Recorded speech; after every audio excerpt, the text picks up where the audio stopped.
Selamat siang teman-teman. Assalamualaikum warahmatullahi wabarakatuh. Bertemu dengan saya kembali. Perkenalkan lagi ya, nama aku Raushan Fikroh Aulia Ahmad. Saya dari kelas 12 IPS 1. Di sini aku bakal jelasin tentang perkembangan politik pada masa demokrasi terpimpin. Ada yang tahu nggak sih kapan masa demokrasi terpimpin itu dimulai? Nah, masa demokrasi terpimpin ini dimulai itu sejak berlakunya dekret Presiden 5 Juli 1959. Nah, pada awalnya, pemilu 15 Desember 1955 ini berhasil memilih anggota DPR dan konstituante. Pada 10 November 1956, konstituante dilantik dengan tugas merumuskan UUD pengganti UUD 1950. Sampai awal tahun 1957, konstituante belum berhasil untuk merumuskan UUD yang baru sebagai pengganti UUD 1950 ini. Pada tanggal 3 Juni 1959, konstituante ini diberhentikan.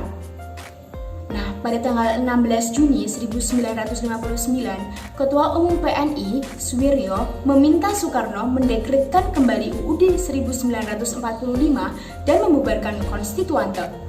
5 Juli 1959, di upacara Istana Merdeka, Soekarno mengeluarkan dekret presiden yang isinya ada 3, yaitu yang pertama, pembubaran konstituante, yang kedua, tidak berlakunya UUD 1950, dan tentunya akan berlakukan kembali UUD 1945 nih teman-teman.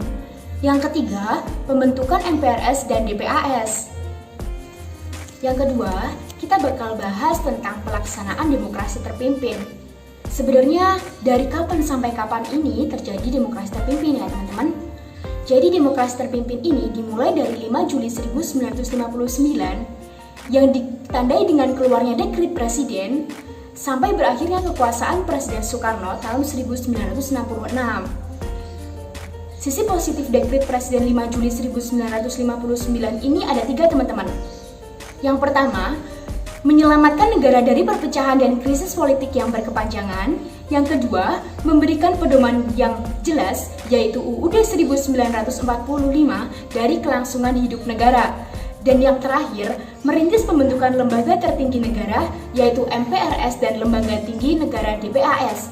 Nah, selain ada sisi positifnya, tentunya ada sisi negatifnya teman-teman.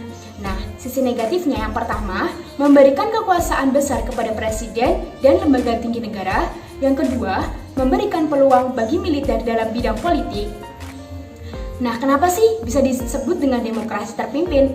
Disebut dengan demokrasi terpimpin karena demokrasi di Indonesia pada saat itu mengandalkan pada kepemimpinan Presiden Soekarno. Demokrasi terpimpin merupakan reaksi terhadap demokrasi liberal karena pada masa demokrasi parlementer, kekuasaan presiden hanya sebatas sebagai kepala negara saja. Sedangkan kekuasaan pemerintah dilaksanakan oleh partai. Pada masa demokrasi terpimpin, kekuasaan presiden sangat besar dan mutlak. Sedangkan aktivitas partai politik dibatasi. Nah, apa aja sih yang dilakukan oleh Presiden Soekarno pada masa demokrasi terpimpin? Yang pertama, pembentukan MPRS teman-teman. Berdasarkan penetapan Presiden nomor 2 tahun 1959, Presiden membentuk MPRS. Pada tanggal 10 November sampai 7 Desember 1960, MPRS mengadakan sidang umum. Yang pertama itu di Bandung.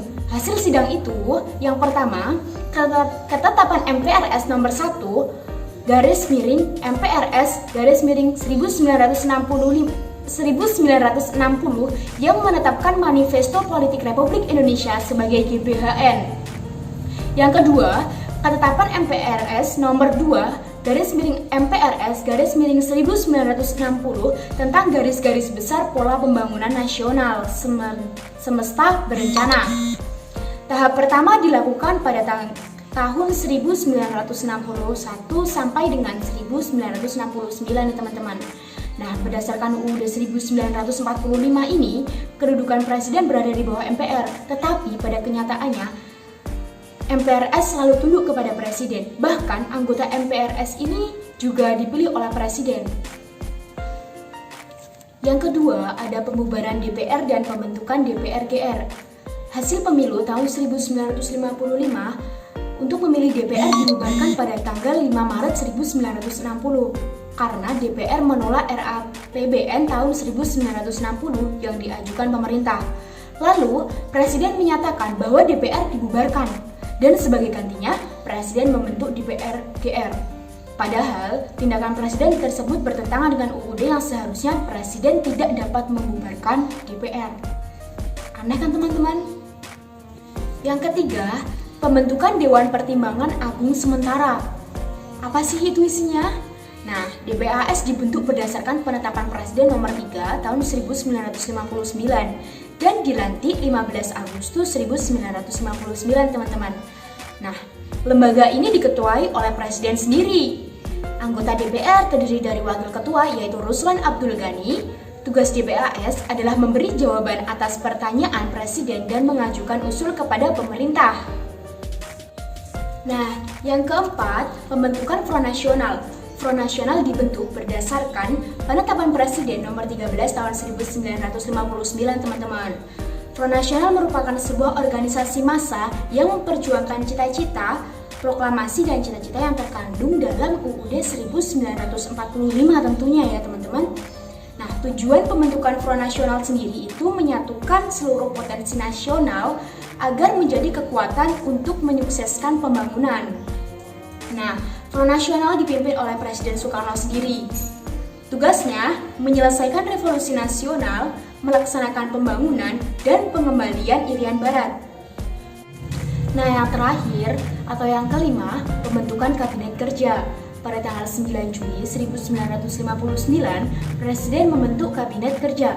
Kabinet ini dilantik 10 Juli 1959 dengan 3 program Kabinet Kerja atau biasa disebut 3 program Kabinet Kerja.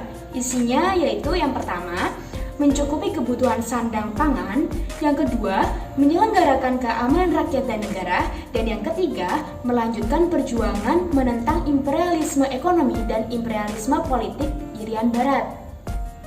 Nah, yang poin ketiga, kita bakal bahas tentang arah politik luar negeri Indonesia pada masa demokrasi terpimpin.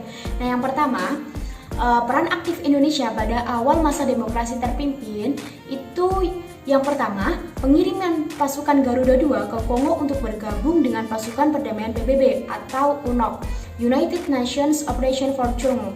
Yang kedua, Presiden Soekarno berpidato dalam sidang umum PBB pada tanggal 30 September 1960. Yang ketiga, ikut memprakarsai berdirinya GNB, teman-teman. Dan yang keempat, pada tanggal 24 Agustus sampai 4 September 1962, Indonesia berhasil menyelenggarakan Asian Games yang keempat di Jakarta. Nah, arah politik luar negeri Indonesia terjadi penyimpangan. Tindakan pemerintah yang mengarah ke politik mercusuar adalah membagi kekuatan politik dunia menjadi dua, yaitu yang pertama, Old Established Force atau OLDEFO adalah kubu bangsa-bangsa tertindas yang progresif revolusioner menentang imperialisme dan neokolonialisme. Yang kedua, ada New Emerging Force atau NEFO adalah kelompok negara-negara berkembang yang anti-imperialis, kolonialis, dan sosialis atau komunis. Indonesia termasuk dalam kelompok NEFO ya, teman-teman. Yang kedua, tentang konfrontasi dengan Malaysia. Pada tanggal 3 Mei 1964 di Jakarta, Soekarno mengumumkan Dwi Kora. Nah, isi Dwi Kora yaitu perhebat ketahanan revolusi Indonesia dan bentuk perjuangan rakyat Malaysia untuk membebaskan diri dari nekolim Inggris. Dalam melaksanakan konfrontasi dengan Malaysia ini dibentuk Komando Mandala Siaga atau disebut dengan Kolaga, teman-teman, yang dipimpin oleh Marsikal Madya Omardani. Komando ini kemudian mengirimkan pasukan sukarelawan untuk memasuki daerah Malaysia. Nah, daerah Malaysia ini apa saja sih? Yaitu baik Malaysia Barat maupun Malaysia Timur. Nah, yang ketiga, Indonesia keluar dari keanggotaan PBB pada tanggal 7 Januari 1965 nih, teman-teman. Indonesia keluar dari PBB karena apa sih? Nah, jadi Indonesia keluar dari PBB ini dikarenakan tidak menyetujui bahwa Malaysia menjadi anggota tidak tetap Dewan Keamanan PBB nih, teman-teman. Nah, cukup sekian yang bisa saya sampaikan, teman-teman. Sampai berjumpa di video selanjutnya. Wabillahi taufiq walhidayah. Wassalamualaikum warahmatullahi wabarakatuh. Sampai jumpa.